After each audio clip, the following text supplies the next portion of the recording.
Au jardin avec Éric Pellerin, le gérant du jardin de Vauville. Grâce au travail de son père et Guillaume Pellerin, on vous raconte l'histoire des plantes et des jardins et voyage dans le temps aujourd'hui avec une espèce qui semble nous ramener au temps des dinosaures. On vous parle de la Gunera. Effectivement, la Gunera, c'est une plante qu'on voit beaucoup dans la Hague, près du château de Naqueville, près des ruisseaux aussi à Vauville et au jardin en hommage à Jacques Prévert et au jardin de Vauville. C'est une plante très originale qui nous vient des zones humides d'Amérique du Sud. J'en ai vu beaucoup au Chili notamment. On en trouve en Argentine, il y en a quelques-unes en Nouvelle-Zélande et en Afrique du Sud. Et la Gunera, ça a des feuilles géantes, ça pousse à maturité à plus de 2 mètres de diamètre et ça reste vraiment une plante parmi les plus spectaculaires à planter dans son jardin. Mais il faut se méfier parce que ça prend, comme vous l'avez entendu, une taille complètement démesurée. Donc, prudence.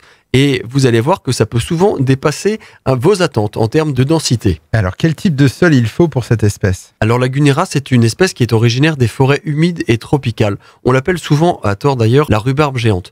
La Gunera, ça apprécie d'avoir, si possible, les pieds au frais et les feuilles protégées des rayons directs du soleil.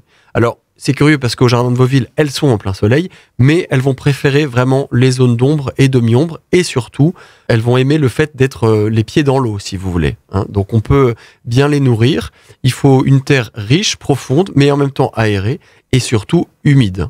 Ça fait des cachettes, ensuite, vous verrez, absolument incroyables pour tous les enfants qui vont pouvoir se cacher sous ces grandes feuilles parasols. Alors, est-ce que la Gunera résiste bien aux différences de température? C'est une bonne question. Il y a près de 45 espèces connues qui ne supportent pas tout le froid. En fait, si les températures descendent à -6 ou -7 degrés, il ne faut pas essayer de tenter de les planter. Mais dans le Cotentin et dans la Hague, on sait que ça tient plutôt bien puisque nous avons un climat vraiment doux. Et si vous avez des pieds dans votre jardin, pour l'aider à passer l'hiver, il ne faut pas hésiter à couper fin octobre les larges feuilles. Ensuite, vous les retournez ces feuilles et vous les mettez sur les rhizomes qui sont à l'extérieur. Ça va faire un paillis pour l'hiver et l'ensemble alors va être suffisamment protégé pour les rigueurs froides de l'hiver. Alors ça c'est pour l'hiver, mais au printemps, qu'est-ce qui se passe? Alors dès le printemps, c'est assez incroyable. Ces petites feuilles comme ça qui sortent du rhizome, on va pas pouvoir penser que quelques mois après, ça va faire 2,50 m de haut. Donc les jeunes feuilles, elles vont aller chercher la lumière, elles vont se développer, ça va devenir des éventails énormes en forme d'entonnoir, comme ça, qui vont pouvoir ensuite récolter très vite la pluie lorsqu'il va pleuvoir. Ça, c'est très important. La Gunera, elle aime l'eau, donc elle va essayer d'en avoir le plus possible.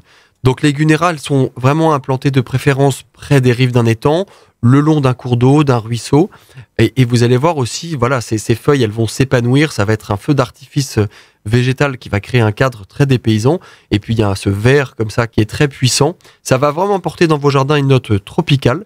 Donc attention juste à leur développement. On sait que ça prend une place importante.